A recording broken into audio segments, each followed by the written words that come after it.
Kalau ini kita tanamkan dalam jiwa kita, setiap punya masalah, nanti beres kok insya Allah. Selesai kok. Memang saya jalani aja. Sampai waktunya saya wafat, saya pulang, saya dapatkan semua kenikmatannya. Masya Allah. Allah bersumpah lagi. Walal akhiratu khairul laka minal. Ini yang hebat. Saya kemarin bikin quotes, lalu kita sebarkan. Ini sebetulnya di antara esensi surah Al-Duha. Kata Allah, Muhammad, saya bersumpah kepadamu, yakinkan pada jiwamu, nanti saat kamu ke akhirat, suasananya akan lebih enak dibandingkan dengan sekarang. Akhirat itu lebih baik dari apa yang kamu rasakan sekarang di dunia. Maksudnya begini, kalau kamu sedang capek, kamu sedang ada musibah, kamu sedang lelah, sabar. Nanti kalau sudah pulang, semuanya akan hilang. Memang dunia itu tempat capek, karena memang tempat beramal. Sholat di dunia, kerja di dunia, puasa di dunia, baca Quran di dunia. Kenapa kita kerjakan? Supaya cari bekal untuk pulang ke akhirat. Nanti kata Allah, kalau sudah pulang, semuanya akan hilang. Jadi tenang aja teman-teman. Capek cuma sebentar. Ya, capek cuma sebentar. Olah, gak apa-apa. Namanya juga dunia. Dunia itu memang tempat capek. Kalau nggak mau capek, ya pulang. Dunia itu tempat capek. Dan kita memilih untuk hidup. Maka jalani itu, nikmati saja, kerjakan aja. Setiap kerja ada pahala, setiap kerja ada pahala, setiap sholat pahala, baca Quran pahala, niat mencari nafkah karena Allah pahala, merawat anak pahala, memberikan ASI pahala. Gak apa-apa, memang capek. Memang ya dunia sifatnya capek. Tobakkan antobak, setiap tahapan tuh capek lagi, biasa, supaya dapat bekal. Bukankah orang kerja dapat gaji? Dan enak kan kalau gajian? Dan kalau sudah dapat gaji, lupa kan 29 hari ke belakang? Anda itu bekerja, kerja, berangkat gelap, pulang gelap. Tapi kalau sudah dapat gaji, semua itu kan hilang lupanya. Pergi ke Lembang, ya, jalan sama keluarga. Ada yang ke Palembang, beli tempe. Ada yang ke Lembang, beli mak Lembang. Semuanya kayaknya hilang aja. Besoknya kerja lagi. Kata Allah, saya janjikan yang lebih dahsyat. Kamu sabar saat di dunia, karena dunia memang tempatnya capek. Kamu cari bekal aja. Nanti saat pulang ke akhirat, saya berikan yang lebih indah dan gak akan pernah ada capek lagi. Sholat, udah gak ada lagi. Jadi jangan pernah bercita-cita nanti ahli surga Firdaus saya tahajud lagi. Terlampau soleh. Udah gak ada. Baca Quran, gak ada lagi. Yang ada itu masuk surga dengan Qurannya. At-Tirmidzi, nomor hadis 2915. Dipakaikan di atasnya mahkota, dipakaikan di badannya jubah kehormatan, dipakaikan di tangannya gelang-gelang emas, pakaiannya sutra. Quran surah ke-35 ayat ke-33. Jannatu 'adnin yadkhulunaha yuhallawna fiha min asawir, ya, min dhahabin wa lu'lu'a wa libasuhum fiha harir. Ahli Quran mau masuk ke surga pakai jubah, pakai mahkota, emas, sutra, semua naik. Apa yang terjadi? Dimintakan membaca Quran yang dia biasa bacakan saat di dunia. Jadi setiap dia baca, naik. Iqra wartaqi fa inna akhira qira'atika akhir manzilatika. Baca Quran yang biasa engkau bacakan saat di dunia. Nanti akhir bacaanmu, di situ tempat tinggalmu di surga. Dan berita baiknya, dia bisa menggandeng bapaknya, ibunya, suaminya, istrinya, anak-anak, cucu ikut di belakang semua. Kalau mereka orang yang beriman dan soleh di hadapan Allah Subhanahu wa taala. Dipimpin oleh ahli Quran, naik ke surga. Dia bacakan sampai minal jinnati wan nas, puncak surga yang paling tinggi. Begitu nyampe di situ, dikunjungi oleh semua malaikat dari 8 pintu surga. Itu ada di Quran surah 13 ayat ke-24. Wal malaikatu yadkhuluna 'alaihim min kulli bab. Dan malaikat semua mengunjungi dia dari semua pintu, mengucapkan salam. Lihat kalimat pertamanya, salamun alaikum bima sabartum. Selamat ya, saat di dunia kamu sabar cari bekal. Sabar capek. Sabar mengeja huruf tadi Iqra.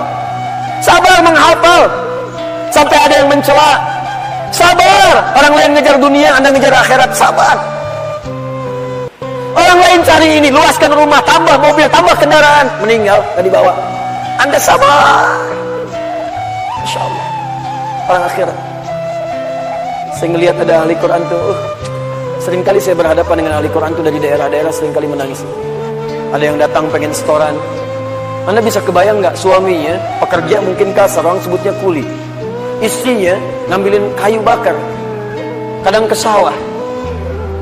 Anaknya bahkan ada yang masih kemudian kecil-kecil. Tapi kalau Anda berkunjung ke rumahnya, semua makanan dihidangkan yang mampu dia suguhkan. Lalu keluar kalimat, alhamdulillah, Abi kalau bekerja dapat uang banyak sekali, 500.000 sebulan, 500.000 banyak sekali, syukur.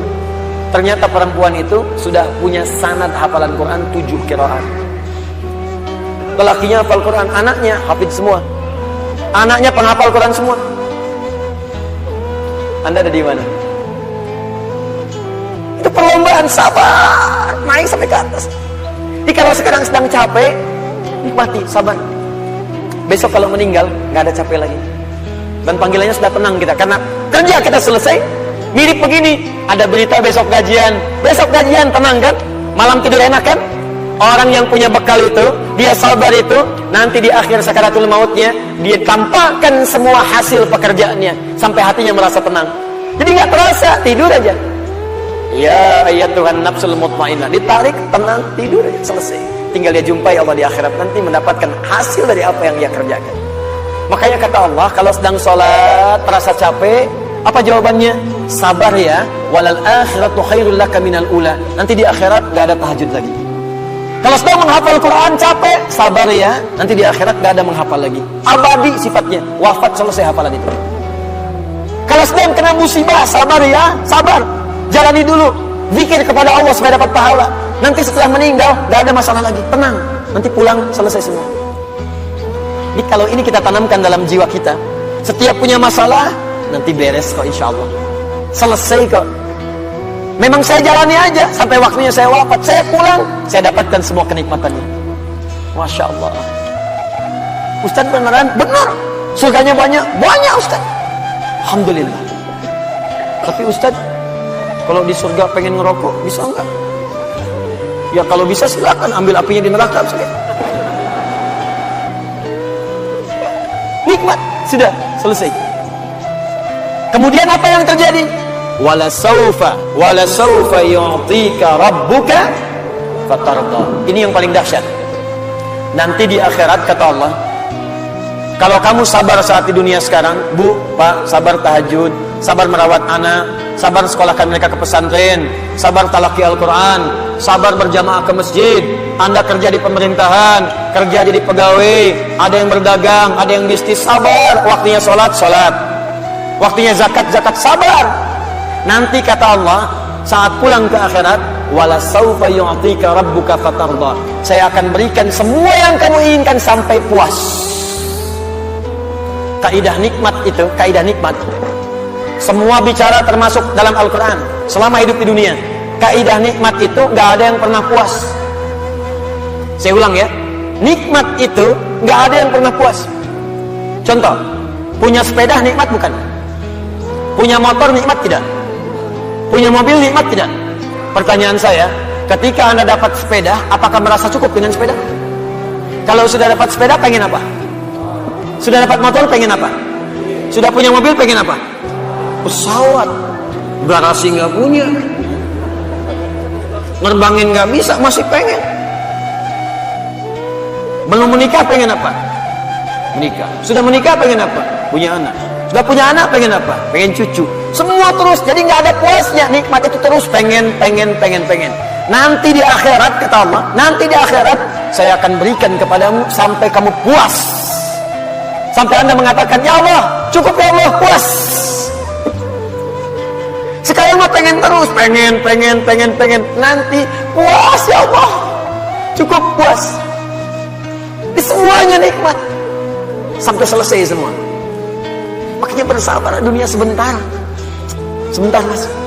Besok meninggal, selesai masalah. Mau besok meninggal? Sisa. Sabar. Dan alhamdulillahnya nggak ada yang dikasih tahu kapan meninggal. Kalau diberitahu, bisa jadi kita pun nggak semangat. Sebentar lagi Anda akan meninggal. Jam 8:45 kemudian 45 detik. Waduh, kajian udah bubar, nggak pulang di masjid. Astagfirullah. Kenapa Pak? 2 menit lagi. Ini amalan nggak terencana. Ini karena kita nggak tahu kapan wafat, kita bisa merencanakan malam ini tahajud insya Allah jam sekian. Saya mau istighfar jam sekian. Besok subuh di masjid A, zuhur di masjid B. Punya rencana. Dan ketika merencanakan, niat muncul.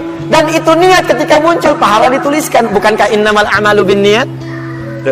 Innamal a'malu binniyat. Di ketika niatnya itu sampai, pahala dituliskan. Ini panitia ini nggak akan dihisab, nggak akan diberikan pahala berdasarkan mic-nya bunyi atau putus. Tapi udah ada niat nih, yang penting ada niatnya, ada pahalanya. Masalah bunyi putus, perjuangan saya di sini.